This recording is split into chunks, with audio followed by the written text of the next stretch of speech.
Hi everyone, and welcome to another watercolor tutorial. Today we're going to be painting another autumn sunset because I have really been liking these autumn-like background gradients. So to get started, we're not going to be doing the wet on wet technique, although you're welcome to do the exact same steps except first applying a layer of water. I just opted not to do that because I like how intense the colors are when you apply them without applying a layer of water first. So here we're just creating the background for our autumn sunset by applying colors in the following order. So sort of a pink, magenta, fading into red, then orange, yellow, a lighter orange, before ending in a nude color that you sort of spread all the way to the bottom of your piece of paper vertically. Once that layer has completely dried, you can go ahead and apply a second layer, and this is just going to intensify those colors. So again, we're applying them in the same order: magenta, red, orange, yellow, lighter yellow, before ending in a nude that we sort of drag all the way to the bottom of the paper. I love how that red sort of fades into the orange and the yellow. It typically only happens on certain types of piece of watercolor paper that I use, so I'm really happy that it bled in the way that it did into the yellow. So once your background is completely dry, and as I say in all of my videos, it's very important that that layer is dry before you move on to the next steps. Otherwise you risk the paint bleeding into the background, and you don't want that, especially after you've worked so hard to achieve the background that you want. So here I'm just painting in a horizon line using sort of a faded purple plum color, but you can just use watered down black as well. It doesn't really matter.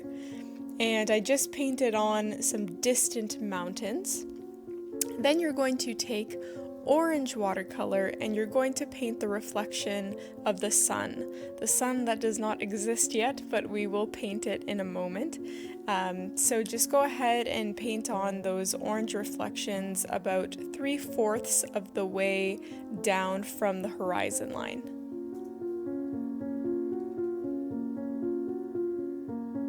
You can also fade out those reflections as you get closer to the bottom of your page, with the reflections that are closest to the horizon being most intense and them fading and almost becoming transparent as you get towards the bottom. Then you can go ahead and take some white watercolor, or what I like to use is white acrylic paint, to paint your sun, and then you can go ahead and even paint some accents around the sun by taking watered down orange. I didn't film myself doing this because it was more of an experiment, but it actually turned out looking really nice. If you want to see how I did that, you can go ahead and view the autumn sunset tutorial that I released a couple of weeks ago. I kind of go over that step a little bit more in that video.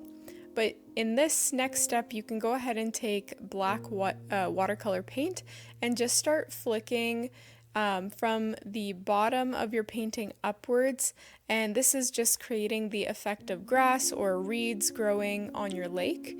And you can see here I switched to a quadruple 0 Winsor Newton brush. As always, I've linked it in the description if you would like to add it to your collection, but I really like using this brush for fine details because it allows me to apply more pressure to the piece of paper while not compromising the width of the lines that I'm making. Because this brush is so thin, it allows me to paint very thin lines even when I'm pressing really intensely onto the piece of paper. You can create a variety of lengths of your grass, so you can paint some longer ones, some that even overlap your sun if that's the look that you're going for, but you also want quite a few really short ones as well. You can even paint some flowers or pussy willows or something, growing from a lake. And once you are happy with those details, you can peel your tape off and you have a beautiful autumn sunset painting. Thank you so much for watching. Don't forget to subscribe, and I will see you in next week's video.